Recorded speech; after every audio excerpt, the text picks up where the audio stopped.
everybody. Jonathan Doyle with you here. Thanks so much for taking a moment to come and listen to this content. It's a great privilege to have the gift of your time. Time is such a commodity in our modern and busy world. So welcome aboard. If you're listening to me, you're here for one of two reasons. You are either in the room recently where I spoke to about 500 parents, and if you're listening and you were in the room, welcome back. It was a really great night and so good to meet many of you afterwards. If you weren't there, you'll have come across this in another way, so welcome aboard. We are all, in one way or another, on this parenting journey together, this challenging, complex, demanding journey of parenting. I was thinking recently that, a few years ago I saw this photograph of the space shuttle inside on the cockpit, and you look at that photograph, you can probably Google it, and you see this vast array of buttons and switches and dials.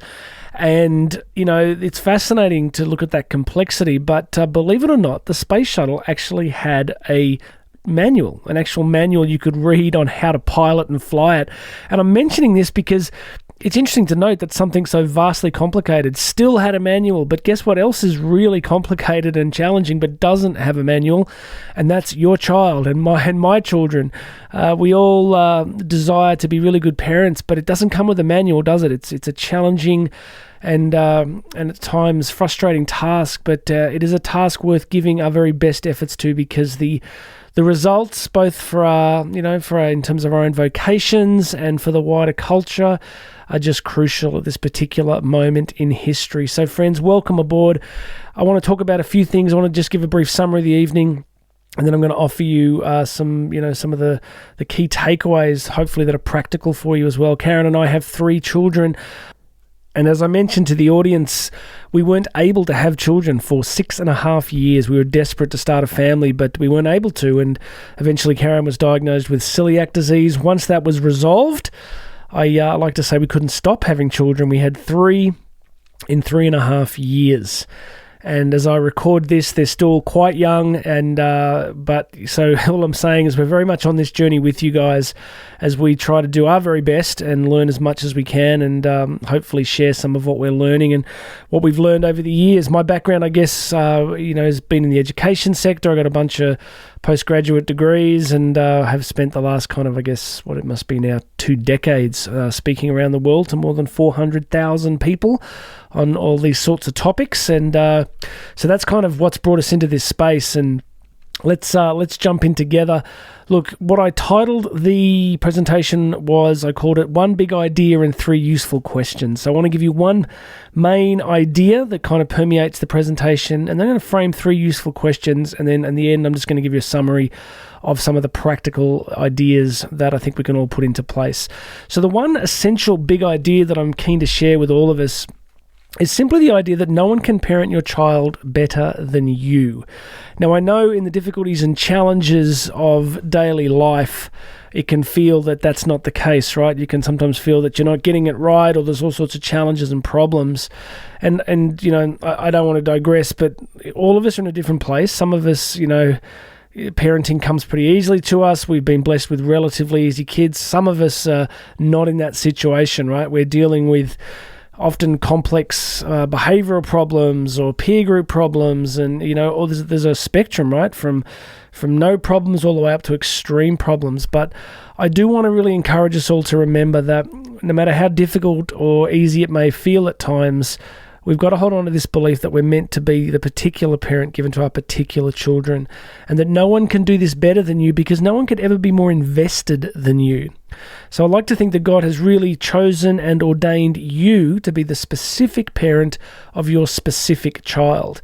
And if that's the case, I know I've got a relatively diverse audience listening to this summary, but I like to think in the sense of vocation. If we've been called into a vocation, such as the vocation of parenting, then if God calls us into that, then it's his problem to sustain us in it. So by that I mean that I think there's a deep spiritual, sacred aspect to parenting, and if we're called into it, part of our journey will be trusting that we are supposed to be there. I spoke in Boise, Idaho a few years ago, and I never forget what the bishop said. He was introducing me to a teaching convention, and I remember him famously saying, he said, everybody, you've got to stop trying to make Jesus unemployed. I always liked that. So for me, there's a deep spiritual basis to what we're doing here, and that God wants to support us in it. So as I mentioned before, there's a lot of differences for us, and difference in our life experiences. So some of us, there may be some single parents listening. There'll be some of us listening where everything's going well, as I said, some of us listening where everything's a challenge and a difficulty. But despite the differences that we have, and the other difference I mentioned on the night too, I should recall, is our own experiences of being parented. So, our own experience of our own childhoods. Some of us had a really straightforward, easy childhood. Some of us had extremely difficult childhoods. And therefore, the experiences that we've had really shape our parenting and create, either blessings or challenges for us on the journey. But despite the differences, I was really keen to say that what unites us all as parents, the one thing that we could say despite our differences, what unites all of us as parents is that we desire the good of our children, that we love them, that we desire good for them. In my postgrad work in philosophical anthropology, we did a lot of work on understanding the deeper meaning of human love, and it's been highly sentimentalized in our culture into a purely emotive construct. But to say that you love your children really means that, yes, there can be an affective component, but what it really means is that we desire good happens to them for their own sake, for their own good. So what unites every one of us is that if we could wave a magic wand, we would will that good happens to them. Not just that they have good experiences, but that they become good on this journey of life. And the last kind of opening point I made was to remind us all that there'll be nothing more significant, I think, that we'll ever do in this life. Everything else can be taken from you, right? Every bit of success that you've had in your life, whether it's career success, financial, professional, whatever it is, you can be General Secretary of the United Nations, whatever, you could be president, but all of these things can be taken away. And all of these things are susceptible to the ravages of time. Sooner or later, all of these things can be taken from us. So what I like to say to people is, in the final moments of our lives, it really, what will be most significant to us will be the people in the room with us in those final moments of our lives. And I quoted St. John of the Cross, who famously said, "At the sunset of our lives, we will be judged on how we have loved."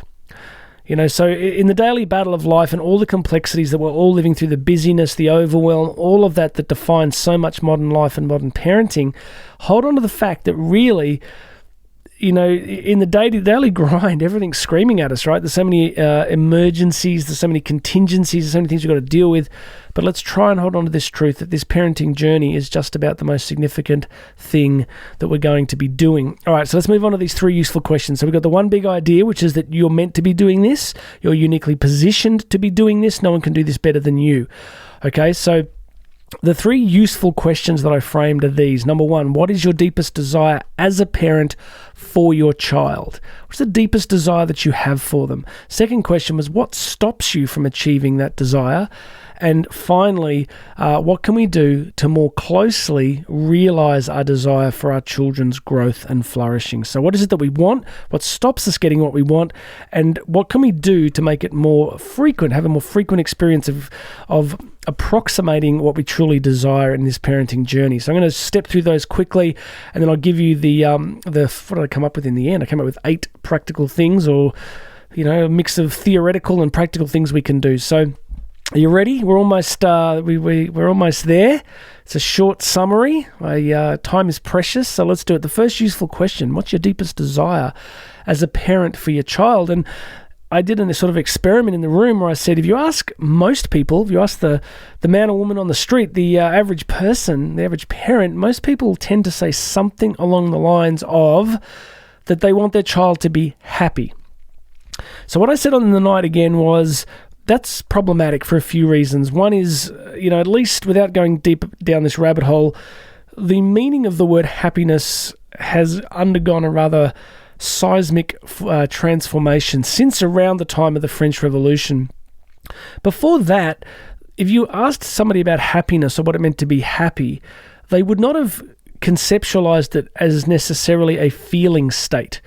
as in an emotive feeling state. So what I say to people to help them understand initially is the problem with saying that your desire is happiness, or you want your child or you want someone to be happy. You have to remember that, axe murderers and psychopaths are capable of experiencing the emotive reaction of happiness regardless of how aberrant their behaviors are.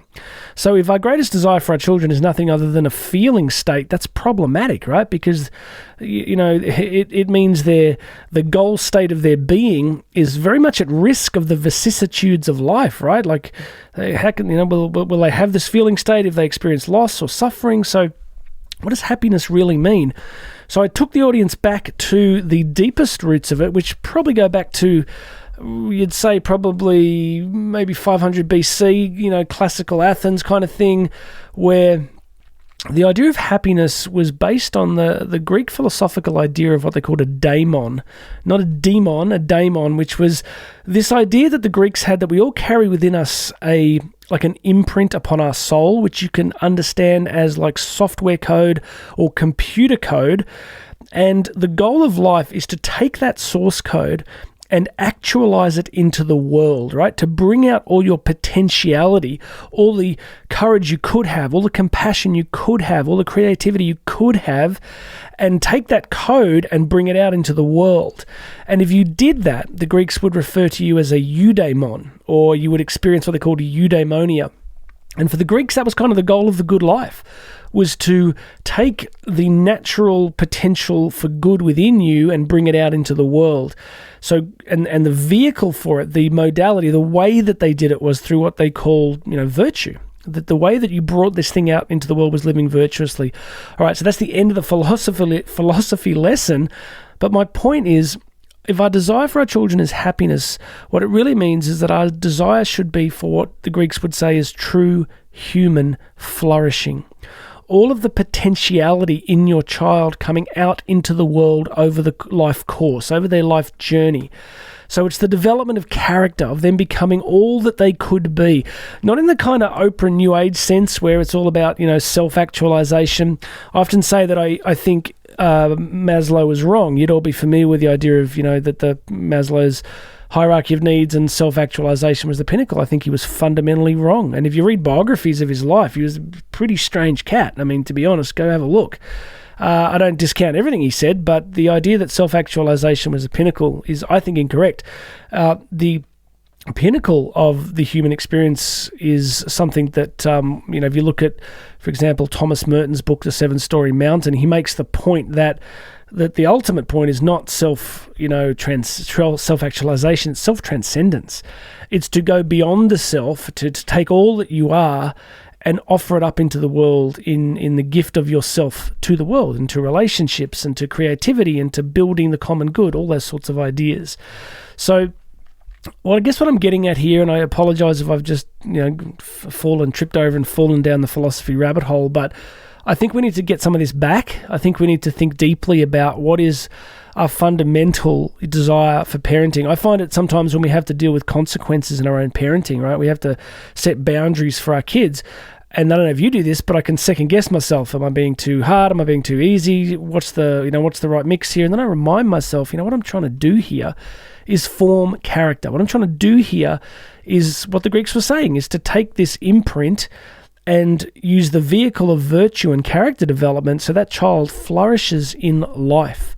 Okay? So I hope that's useful, that what we want is their happiness, but that happiness conceptualized as human flourishing, potentiality through the vehicle of virtue and character development. That's what we're after.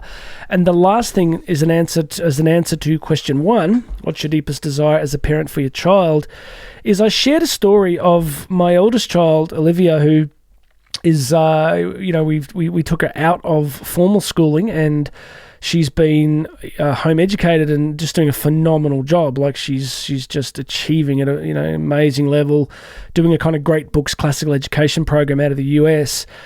And a few weeks ago, my oldest brother was over with his family, and we were having lunch on a Sunday, and afterwards everyone was sitting around, and he asked me how Olivia was going, and I just raved. I said, mate, she's just, in this beautiful space. She's doing so well. She's reading, de Tocqueville's Democracy in America. She's reading the Federalist Papers. She's reading Plato's Republic. She's 15. And and I said, she's just amazing. She's working, she's doing all this stuff. And he said something that really stuck with me. And trust me, there's no triumphalism in this. It's like we've prayed a lot, we've worked hard, we've tried to do what we can. But he said to me, "Oh, it's because she's taken on your values. She's taken on your values."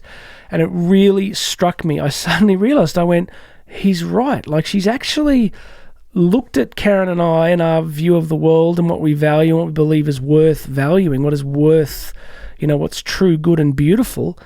And she has, I guess, witnessed it, considered it, and taken it on as appropriate for her.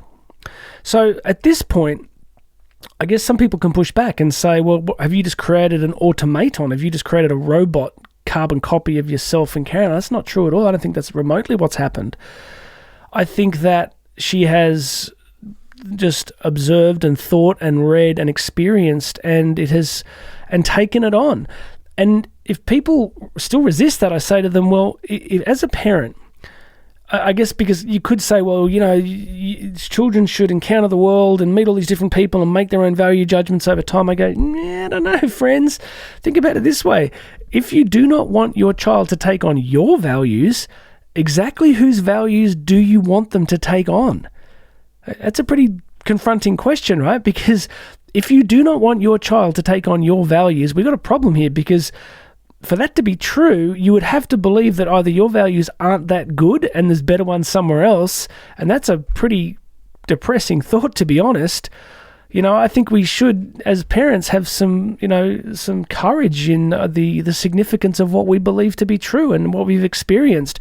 I think, I'll try not to go down the rabbit hole, but I think one of the problems in postmodernity is the idea that young people are inherently wise and they are the equal of their elders. They can't be. You got to live long enough. Like, I'm in my 40s now, and I'm like, I'm still figuring it out. Like, you have to live long enough. You have to have a lot of experience. You have to suffer and fail and have some wins and live life to kind of frame what you know to be true and what is worth valuing. So I think it is okay to want your child to take on your values. I really do.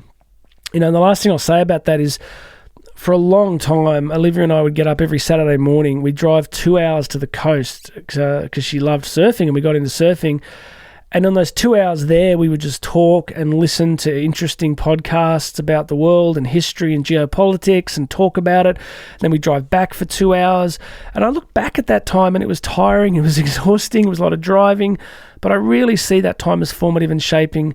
So I just want to say to you, what's your deepest desire for your child? Flourishing, character development, virtue, and that they take on the best of your values. Maybe they don't take on absolutely everything, but the best of what you value. All right, number 2, what stops us from getting what we desire for our child? And what I said, there's 3 factors. The first 2 I mentioned briefly. The third I talked about a bit more. The first factor that stops us, like, our hearts are full of, hope for our kids, right? So what stops it from working? Number 1 is the surrounding culture itself. I refer to this as, I sort of said to the audience, I don't want to spend the next half an hour on a whiteboard listing all the things that, are really wrong with our culture. I think that happens a lot, right? We list body image and social media and pornography and all these things that affect our kids, and they're all real, and then we need to talk about them in the right context. But I just said, look, the culture around us in general is inimical to the values that most of us hold for parenting, right? It just is.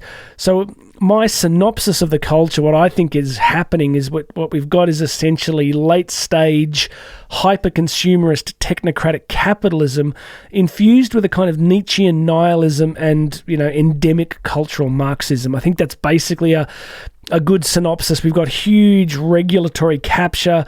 We've kind of got the fusing of huge corporations, the political milieu, and legacy media. Those 3 things reinforce and feed off each other financially, and we've got this this Nietzschean nihilism still floating around, that nothing can be truly known, that there's no that good and evil are purely relative and the will to power, and then you've got cultural Marxism with its inherent focus on victim groups and creating sorts of cultural revolution. I think that's all over the place. It's everywhere. It's just, I think for myself, having read and studied very deeply, I just kind of say to people, I feel like it's the last scene of Wizard of Oz, and I pull back the curtain and I've seen what's going on behind the curtain, and I'm like, oh, that's what's going on. Okay, well, I'm going to click my heels together and head off somewhere else. By that, I just mean that, this is a culture that is not going to be doing you any favors in parenting. So I don't mean that we run to the hills. We're here. We got to make the best of it. We got to try and transform what we can reasonably transform. But let's just be alert to the fact that, I would say vast swathes of the education system are immersed in forms of cultural Marxism, whether they know it or not. So you've got to be highly selective and attuned to where your kids are at school, and that's why it was great to be where I was at Tangara. It was a real pleasure to be there, because I think they get it, and I know they get it. So those are the first thing is the surrounding culture. The second thing is the reality of evil itself. I know most of my audience are people of faith, so I think the reality of evil, of Satan and his desire. I sort of said to the audience, we always got to remind ourselves that the devil is not the equal of God. They are not rivals, for a whole bunch of reasons. If you look at if you look in Scripture, God didn't throw the devil out of heaven, right? It just wasn't even, Michael did it. It's like, Satan was an angel that just, I sort of said, got it handed to him by Michael and thrown out and took a third with him. So, Satan doesn't get to win any kind of ultimate battle, so there's no great big final. Well, there is a final showdown, but it's not as if God's there. It's not as if the Trinity's going, what are we going to do? Do you think we can pull this off? It's like, no, it's all done. It's done and dusted. There's no final victory for evil. There just isn't. So the only thing that the devil can do is to deprive God of individual souls.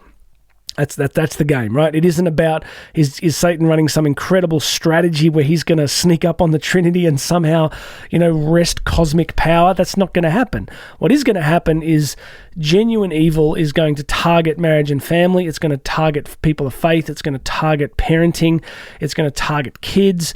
All of it in the simple attempt to separate souls from God. That's it. So I really want us all to be switched onto that truth. I think in the last whatever period of time, I think we've stopped remembering that, and we need to remember it again and begin to pray into that, begin to be spiritually very aware of it, be very much praying for our kids, trying to grow spiritually ourselves. And so that's the second part. And look, finally, the third thing that stops us from getting what we want is what I talked about in a lot more detail, which was our own woundedness, pain, and past failures. And in some ways that was the focus of the evening, because we forget that no matter, even if we were parented almost perfectly, every single one of us carries wounds. So again, we've got a spectrum from people who are experienced profound abuse and trauma and violence and abandonment, all the way to people who felt they were, parented really well, but still carry, the little scrapes and bumps of human family life, and still, carry some things around. We all do, right? So one of the things we need to be vigilant about as parents is simply that we carry woundedness, we carry brokenness. And what I said next was, I asked the audience the question, what do you think is God's ultimate purpose in cosmic history? Like, if you look at the great sweep of spiritual history, what do you think God's doing? Like, what's the macro view? What's the meta narrative of all spirituality and faith? And what I believe it to be, and what a lot of theologians would say, is that it's all about redemption. Right? The whole thing is God offered relationship was broken, and then God just went to work to restore relationship. So the entire sweep of cosmic history is about healing, it's about redemption, and it's about restoration, right? That's what the incarnation is, right? Like C.S. Lewis said, that the incarnation is a daring raid on enemy-held territory. That's what it's about. So we need to remember that all the wounds and the brokenness that we carry, God is very much interested in healing, all right?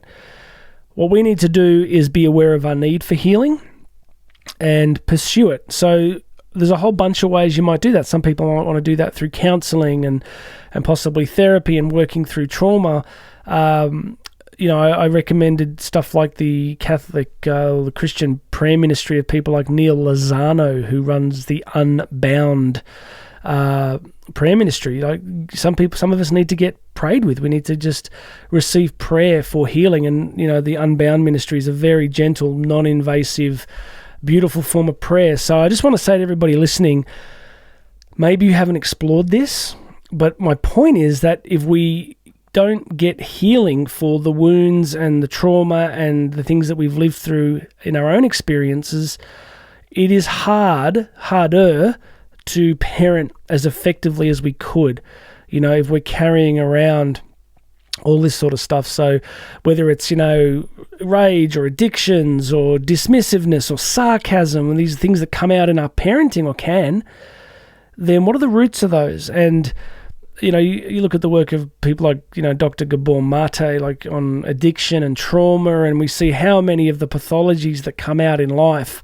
are coming from pretty deep places within. So healing comes from the sacraments, from prayer ministry, from, these days I just go and sit in a church for an hour a day and I just sit there and stare at the tabernacle, and that's what I do. And just, after all these years, I'm still seeking healing and restoration to become a more integrated person, to become a healthier, holier person. That's what I'm trying to do. Like, you have to ask the people closest to me, see how I'm doing, check the report card, but at least I'm aware that I need that's a really important thing. All right, we're at the 24-minute mark, give or take, so let's wrap this up. What have we done? We've talked about the one big statement, the one big idea, which is that no one can do your job better than you as a parent, and the 3 questions: what do you want for your child, what stops you, and what can we do to experience it more often? So let's finish up with number 3, which is I listed kind of 8 things that we can go through. So let me spin you through these, and wherever you're listening to this, there should be a link to get the PDF. So Karen has done a beautiful PDF if you're a more visual person, and you can get all these notes on a PDF. There'll be a link to click to it, so make sure you get the hard copy too. All right, number 1. Reframe the trials and difficulties of parenting and family life as invitations to growth, holiness, and wholeness. The things you see as most difficult are often hidden invitations to unexpected growth. I wonder if in parenting, like, we often have some of the same battles over and over again, and some of them we need to have, and they're really worth having, but sometimes, having coached a lot of people over the years, the power of reframing questions can be quite profound, which is, instead of just having the same fight over and over again, ask yourself a better question, which is, what's going on here? Where might I need to change? Maybe it is your child that needs to change, sure, but maybe we need to be more gentle. Maybe we need to communicate better. Maybe we need to learn to listen more fully. So when the battles are happening and the trials and difficulties are happening, they can be very debilitating and exhausting over time, right? But begin to think, okay, I remember a nun once famously said, God comes to you disguised as your life. Like, I spent years, wanting God to speak to me, right? I'm going, why doesn't God speak to me? Well, I want an email from God, just going, Jonathan, do this, here it is, this is step 1, 2, 3. Didn't get it. And you begin to realize that he's often talking to us through the circumstances of our lives, through the difficulties and the challenges, because they lead us towards reliance upon God, and they lead us towards change. So if you're facing some difficulties, ask yourself some better questions about them. Where is the invitation to growth? Number 2, reorient your life to this parenting season and live it well. Your time with your children in these formative years is short, so commit to it, because you'll not be given this time again. It's a small window and it closes fast. Audit your life and commitments and ask if you're doing all that can be reasonably done. Okay, just by that I mean the incredible busyness and overwhelm of modern life in the big cities particularly means that we can live kind of like, I'll get to it, I'll get this time with my child, I'll take them on this camping trip, I'll get to this, I'll have this conversation, I'm going to listen to them next week. But by reorient our lives, I don't mean in a sort of sycophantic, we're going to completely rebuild reality and make everything about our kids. I just mean the window is pretty small. When our kids were really little, they never slept, and I just thought, man, it can never be harder than this, right? We just didn't sleep for years because they were so close in age. And now they're kind of 15, 14, 12, and it's a whole different set of challenges and experiences and taxi driving and counselling and all these, doing all this stuff. But I'm still reminding myself that, Jonathan, really, there's about kind of 10 years left, and that's it. Like, yeah, you'll still be friends with them. Yes, you'll still have a relationship. Yes, there'll still be things to do. But this really formative window is short, so let's make sure that we are clear on that and that we are giving ourselves the best that we can reasonably give to our kids in the windows that we have, okay? Number 3, invest in your own well-being, health, holiness, and growth. You cannot give what you don't possess, and you cannot give from an empty well. So by this I mean the exercise, the sleep, the diet, the hobbies. And I know some of you just passed out and just went, what? Really? What does he think this is? Like, is this like The Sound of Music? Is this like we're the Von Trapp family now? Like we're just going to, the kids are going to turn up in pinafores and we're just going to, go for picnics. No, I just mean that it's okay to take care of yourself, because if you are well physiologically, as well as you can be, then you're much more likely to parent more effectively. So I do a daily podcast, and yesterday I was responding to a listener question about time management, and I talk about the non-negotiables. So I probably have 3 non-negotiables every day, which is exercise, an hour for prayer, and then time with Karen and the kids. And shout out to Andy Mullins, who kind of helped me remember to give each of my kids some one-on-one time per day, even if it's 10 minutes, hopefully a bit longer, but I'm making sure that I'm hitting those non-negotiables. So the exercise thing's huge for me. So I just want to encourage you, like, we tell ourselves stories, like, I could never do that, I'm too busy, I can't. We don't critique our stories sometimes. The fact is, you probably can get better sleep, you can probably eat a little better, you can drink a bit more water, you can do a little bit more exercise, you can reconnect to hobbies and things that give you life, because they're not selfish, they're not indulgent, they're ways of balanced living that then allow you to love the people that you care about the most. All right, so get back onto that part. Number 4, if you're married, invest relentlessly in your marriage. It can be really hard in the struggle and busyness of modern life, but it's incredibly important. So both on the marriage part and on the well-being part, I remember speaking to people afterwards in this recent live event, you may have to be creative. I was speaking to one great couple who've got 5 kids under like 8, and they're just trying to find time, for their own well-being, exercise and stuff, and then each other, and then everything else.